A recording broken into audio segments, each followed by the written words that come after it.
آگے لکھتے ہیں جی، چشمے فرانسیس بھی دیکھ چکی انقلاب، جس سے دیگر گوں ہوا مغربیوں کا جہاں. چشم فرانسیس، اب فرانس پہ آیا، پہلے جرمنی، اب فرانسیسی جو ہیں اس کی آنکھ نے بھی وہ انقلاب دیکھ لیا. اب یہ دیکھیں، اصل میں تو آپ دونوں پیراگراف میں آپ دیکھ چکے ہیں، سمجھ رہے ہیں کہ وہ پچھلے 4 صدیوں میں جو کچھ بھی ہوا ہے انسانی تہذیب کے ساتھ، جو بھی انقلابات آئے ہیں، جو کچھ بھی ہوا ہے، اس کو وہ بیان کر رہے ہیں. چشم فرانسیس بھی دیکھ چکی انقلاب، یہ جو انقلاب فرانس آیا اس کا کیا نتیجہ نکلا. اوپر انہوں نے بتایا کہ جرمنی میں جو کچھ ہوا اس کا کیا نتیجہ نکلا. اب نیچے فرانس کا جو نتیجہ کیا ہے، جس سے دیگر گوں ہوا مغربیوں کا جہاں، جس سے ویسٹرن ورلڈ جو ہے وہ دیگر گوں ہو گئی، یعنی ایک طرح سے ہل کے رہ گئی. سمجھ گیا؟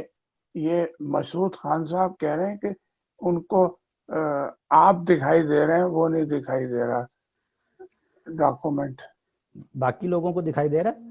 نہیں، یہ ٹھیک ہو گیا. میں نے دوبارہ کہہ دیا تھا کہ it's okay, I can see that. جی دکھائی دے رہا ہے، بالکل جی سب کو دکھائی دے رہا ہے جی. ٹھیک. تو چشم فرانسیس بھی دیکھ چکی انقلاب، جس سے دیگر گوں ہوا مغربیوں کا جہاں. تو جس سے مغربیوں جو ویسٹرن ورلڈ ہے وہ دیگر گوں ہو گیا. دیگر گوں سمجھتے ہیں نا؟ کوئی صاحب بتائیں. بالا پریشان، تاہو بالا، اوپر نیچے. ہاں، اصل میں یہ جو گوں ہوتا ہے نا، گوں، یہ اس کا مطلب ہوتا ہے قسم. گوں فارسی زبان میں کہتے ہیں قسم کو. آپ نے ایک لفظ سنا ہوگا گونا گوں، سنا ہے نا؟ گونا گوں پھول تھے وہاں پہ، گونا گوں رنگ تھے. تو گوں کا مطلب ہے قسم قسم کے پھول تھے. گوں کا مطلب کہ دیگر کا مطلب دوسرا، جیسے ہم دیگر کہتے ہیں نا، دیگر لوگ یہ کر لیں، دیگر. تو دیگر گوں کا مطلب ہے ایک دوسری قسم کا بن جانا. تو اس کا مطلب ہے اس کا تہو بالا. بات آپ نے دونوں نے صحیح اس نے کہا کہ وہ مطلب پلٹ جانا، اس کو کوئی اور چیز بن جانا. دیگر گوں کسی اور ہی قسم کی چیز بن جانا. اینی ہاؤ، آگے وہ کہتے ہیں ملت رومی نہ یاد کوہ نہ پرستی سے پیر. کیا خوبصورت ہے. یعنی کوئی سوچ نہیں سکتا کہ ایک چھوٹے سے مصرے میں ساری بات کو سمیٹ کے رکھ دینا، سمیٹ کے رکھ دینا ایک ہی مصرے. ملت رومی نجات، یہ اٹالین. کوہنا پرستی سے پیر، یعنی اب دیکھیں پیر کا مطلب جانتے ہیں آپ، بوڑھا. کوہنا پرستی یعنی روایت پسندی. کوہنا پرستی یعنی پرانی چیز کی پرستش کرنے والے، روایت پسندی. تو کوہنا پرستی سے پیر کیا مطلب بنا؟ یعنی صدیوں سے اس چکر میں پڑے ہوئے ہیں. کوہنا پرستی سے پیر کا مطلب یہ ہے کہ صدیاں گزر گئی ان کو اس روایت پرستی میں، روایت پسندی میں. بھی کہہ سکتے ہیں، یہ ٹریڈیشنلسٹ بھی کہہ سکتے ہیں. جی. تو اس کوہنا پرستی میں ان کو صدیاں بیت گئیں. اصل میں یہ ایک لفظ سے پیر سے انہوں نے بتا دیا. تو لذت تجدید سے وہ بھی ہوئی پھر جمع. لذت تجدید سے وہ بھی ہوئی پھر جمع. یہ دیکھیں یعنی اس کو ذرا اس مصرے کو جذب کریں اپنے، اس کو ذرا حظ اٹھائیں اس کا. یعنی جو بات میں نے اوپر بیان کی تھی، آپ دیکھیں کہ وہ جو بات کرنا چاہ رہے ہیں نا، جو میسج دینا چاہ رہے ہیں، اس میسج کو دینے کے لیے جو الفاظ وہ چن رہے ہیں، وہ الفاظ ایسے پرفیکٹ الفاظ ہیں اور وہ ردیف اور قافیے پہ بھی پورے اتر رہے ہیں. یعنی یہ بات آپ سمجھ، آپ دیکھیں ذرا اوپر سے دیکھیں اس کا، آپ کو اس کی میں چاہتا ہوں ذرا اس کو سمجھیں. یعنی آپ یہاں سے دیکھیں، آسماں، تیری زمین آسماں، اور پھر تیری فضا بے ازاں. یہ وہ بات ہے جو اصل بات، اگر نثر میں بھی کوئی لکھے گا وہ یہی بات لکھے گا، اور یہی الفاظ خود بخود شیر کے سانچے میں ڈل گئے. پھر قافلہ سخت جاں, یعنی اس قافلے کو قافلہ سخت. پھر آگے کیا ہے؟ نقش کہن کے نشان. اور پھر کشتی نازک رواں, یعنی کشتی کا رواں ہونا اور کشتی نازک رواں. پھر دگرگوں ہوا مغربیوں کا جہاں, مغربیوں کی دنیا, مغربیوں کا یعنی ویسٹرن ورلڈ. ویسٹرن ورلڈ ایک ٹرم ہے, ایگزیکٹلی اس کا ترجمہ آ گیا ہے مغربیوں کا جہاں, اور وہ اس وزن پہ بھی پورا اتر رہا ہے, یعنی رواں کے نیچے جہاں آ رہا ہے. یہ بات آپ سمجھ رہے ہیں نا جو میں بتانا چاہ رہا ہوں. اور پھر لذت تجدید, یہ لذت تجدید کس لفظ کا مقابلہ کر رہا ہے؟ کوہنا پرستی کا. یعنی اوپر کوہنا پرستی ہے تو نیچے لذت تجدید آ گئی. تو کوہنا پرستی سے پیر, یعنی صدیوں سے کوہنا پرست, اور پیر کا الٹ کیا ہے؟ جمع. پیر کہتے ہیں بوڑھے کو, اور اس کا متضاد کیا ہے؟ جمع. اور جمع ادھر جہاں, اوپر جہاں, جمع رواں نشان. سمجھ گئے نا آپ؟ یہ اس لیے اقبال کو کہتے ہیں کہ یہ اس سے بڑا قادر الکلام شاعر کوئی نہیں ہے. یہ بات آپ انڈرسٹینڈ, اس لیے یہ لفظ, اس لفظ کو سمجھیں. یہ نہیں کہتے کہ اس سے بڑا شاعر کوئی نہیں ہے, اس سے بڑے شاعر ہیں, لیکن اس سے بڑا قادر الکلام شاعر کوئی نہیں ہے. اس بات کو انڈرسٹینڈ کر. قادر الکلام کا مطلب یہ ہے کہ جو بات وہ کہنا چاہتا ہے شعر کے انداز میں, وہ لفظ ایگزیکٹ وہاں جا کے بیٹھ جاتا ہے, وہ فٹ ہو جاتا ہے. اور یہ نظم تو خیر آپ کو پتہ ہی ہے, میں اس سے پہلے بھی بتا چکا ہوں, میں دوبارہ بتا دیتا ہوں. اس بات کو اپنے ذہنوں میں بٹھا لیں کہ اردو ادب, فارسی ادب, اردو اور فارسی ادب کے جتنے بھی شارحین ہیں اور جتنے بھی ناقدین ہیں, یہ سارے اس بات پہ اتفاق رکھتے ہیں کہ پوری ادب کی دنیا میں, یعنی پورے ادب, پورے اردو ادب, پورے فارسی ادب میں اس مقام دو نظموں کا کہتے ہیں.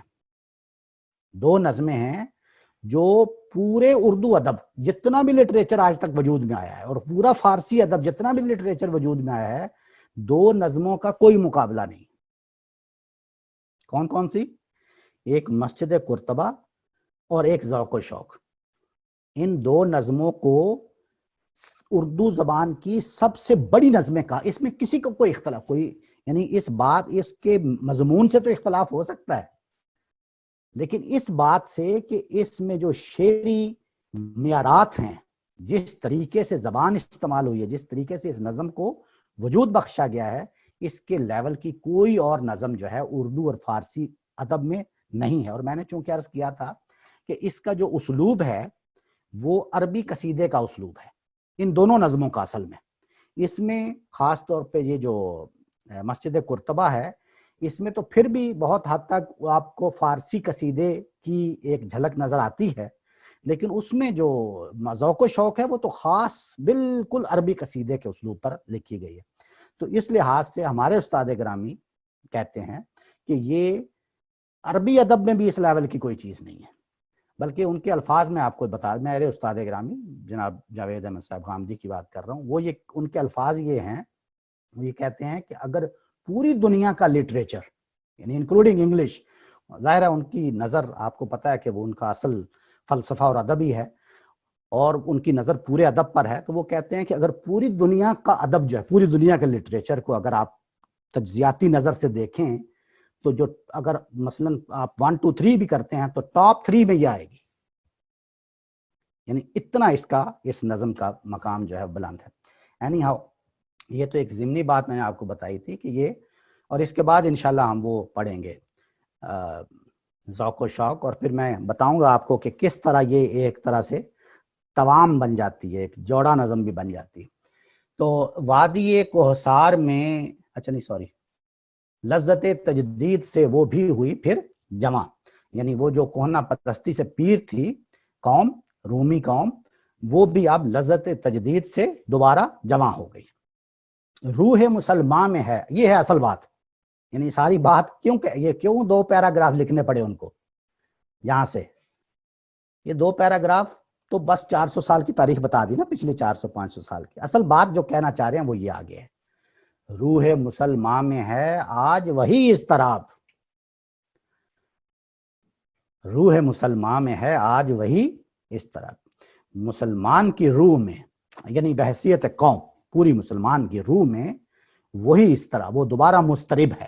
کون سا اضطراب؟ وہی جو پیچھے بیان کر دیا ہے کہ وہ آئے گا اور دوبارہ یہ فضائیں جو ہیں یہ اذانوں سے معطر ہوں گی, دوبارہ وہی شان و شوکت جو ہے وہ ہمیں میسر آئے گی.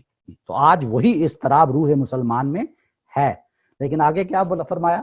کہتے ہیں راز خدائی ہے یہ کہہ نہیں سکتی زباں. روح مسلمان میں ہے آج وہی اضطراب, راز خدائی ہے یہ کہہ نہیں سکتی زباں. یہ خدائی راز ہے, کہہ نہیں سکتی. دیکھیں اس میں ایک یہ بھی معنی لیتے ہیں کچھ لوگ جو کہ بالکل ایسا ہے نہیں. وہ کہتے ہیں کہ چونکہ یہ راز خدائی ہے, چونکہ یہ خدائی راز ہے اس لیے میں یہ نہیں کہہ سکتا, یعنی مجھے چونکہ اللہ کا ہی راز ہے اس لیے میرے پاس اس کا علم نہیں ہے, کہہ نہیں سکتی زبان. یہ سب زبان کیسے بتا سکتی؟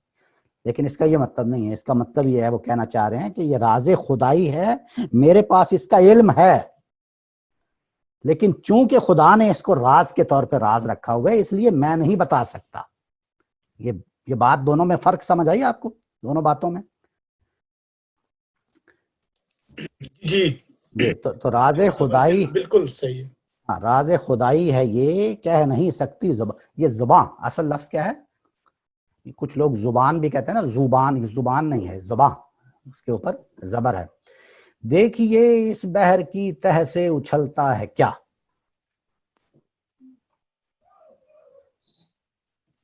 اب وہ ایک طرح سے راز خدائی سے اس کا تھوڑا سا اشارہ دے رہے ہیں.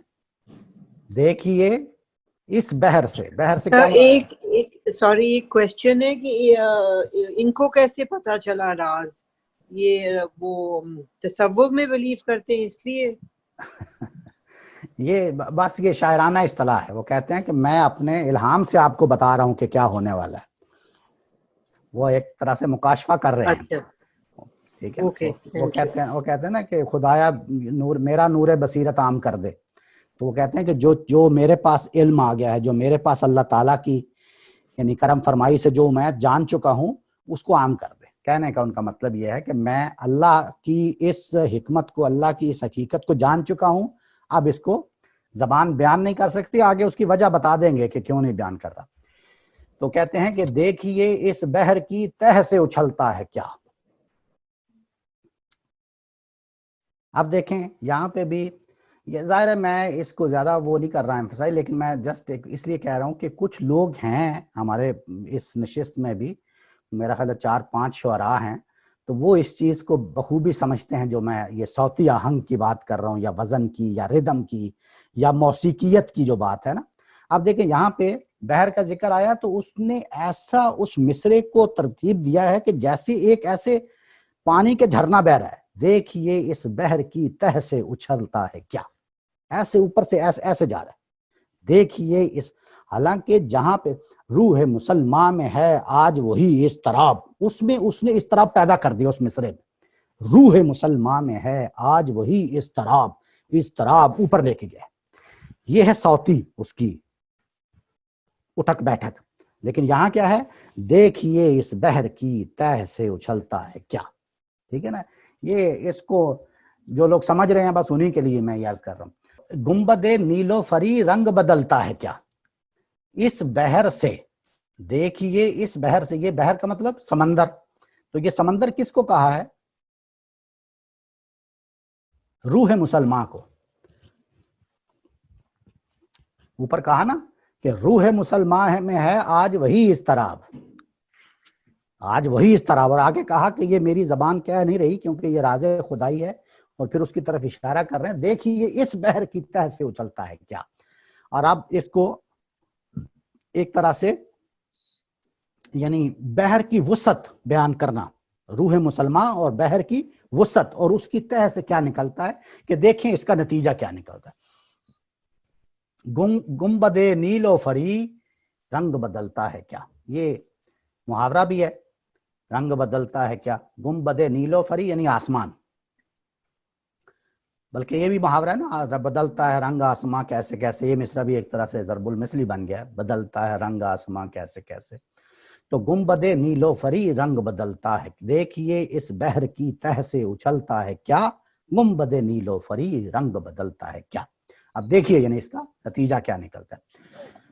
ملک صاحب، جی ملک صاحب، جو اس بند کا جو پہلا مصرع ہے، جی روح مسلمہ میں ہے آج وہی اضطراب، جی یہ وہی کا اشارہ کس طرف ہے؟ وہی اوپر جو بتایا نا کہ وہ کہاں رہ گیا قافلہ، کون سی وادی میں ہے، کون سی منزل میں ہے، عشق بلا خیز کا قافلہ سخت جاں، یعنی وہ بلا خیز عشق کا قافلہ سخت جان، یہ اسی کا انقلاب ہے، یہ اسی کا اضطراب ہے، وہی روح مسلمہ میں ہے آج وہی اضطراب، وہی اضطراب جو اس وقت لے کے آئے تھے وہی اضطراب آج بھی ہے، وہی بے چینی، یہ بے چینی وہ جو عشق سے پیدا ہوتی ہے، راز خدائی ہے یہ کہہ نہیں سکتی زباں۔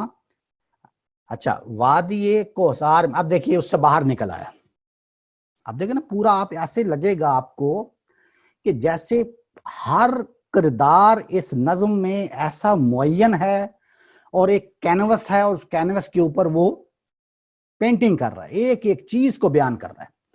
یہ اوپر سے آپ دیکھیں کہ کہاں کائنات، یعنی سلسلہ روز و شب، کائنات، پھر خالق کائنات ذات، پھر انسان کے ساتھ اس کا تعلق، پرکھتا ہے یہ، تجھ کو پرکھتا ہے یہ، مجھ کو پرکھتا ہے، پھر اس کا نتیجہ، تو ہو اگر کام یار موت ہے تیری برات، پھر شب و روز کی حقیقت، پھر آنی و فانی تمام معجزہ ہے ہنر، اس کے بعد اول و آخر ہر چیز فنا ہے، لیکن کیا چیز فنا نہیں ہے؟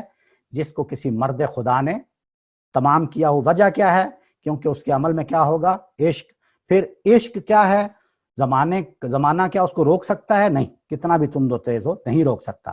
پھر عشق کی آگے پورا بتایا، عشق خود ایک سیل ہے، عشق کی تکریم، عشق کی دم جبرائیل، پورا پھر ایک مضمون پورا عشق پہ لکھا۔ پھر مسجد کو مخاطب کیا، پھر مسجد زیر بحث آ گئی، پھر اس کا حسن، اس کا جمال، اس کی خوبصورتی، اس میں کیا وہ آ گیا۔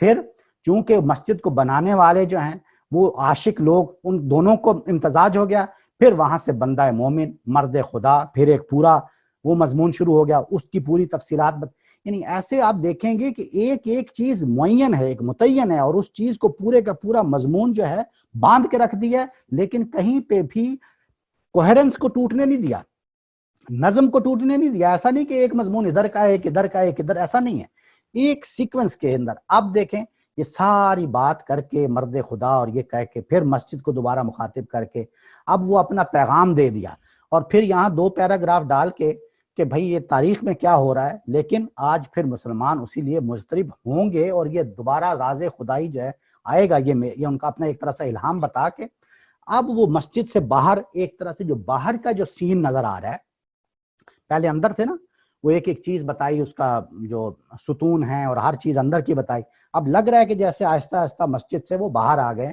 باہر کا آ کے بتا رہے ہیں وادی کوہسار میں غرق شفق ہے سحاب، لال بدخشاں کے ڈھیر چھوڑ گیا آفتاب۔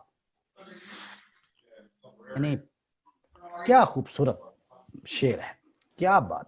وادی کوہسار میں، پہاڑوں کی جو وادی ہے اس میں غرق شفق ہے سحاب، سحاب مطلب بادل، بادل جو ہیں وہ غرق شفق ہیں، وہ جو سرخی مائل بادل بن جاتے ہیں نا شفق، جب اب سورج ڈوب رہا ہے، اب یہاں پہ بھی دیکھیں سورج ڈوب رہا ہے کا یہ تاثر دے کے ایک طرح سے اس کا زمانی وہ بھی چیز واضح کر دی، جیسے ایسے لگ رہا ہے جیسے صبح وہ مسجد میں داخل ہوئے تھے اور اب لکھتے لکھتے لکھتے ایک لمبی نظم ہے، اور اب شام کا سما آ گیا، آنے والا ہے، سورج جانے والا ہے۔ وادی کوہسار میں غرق شفق ہے سحاب، لال بدخشاں کے ڈھیر چھوڑ گیا آفتاب، لال بدخشاں کے ڈھیر چھوڑ گیا آفتاب۔ یہ ایک مصرع جو ہے یہی کافی ہے۔ یہ بدخشاں کا ذرا بتا دیں کیا؟ یہ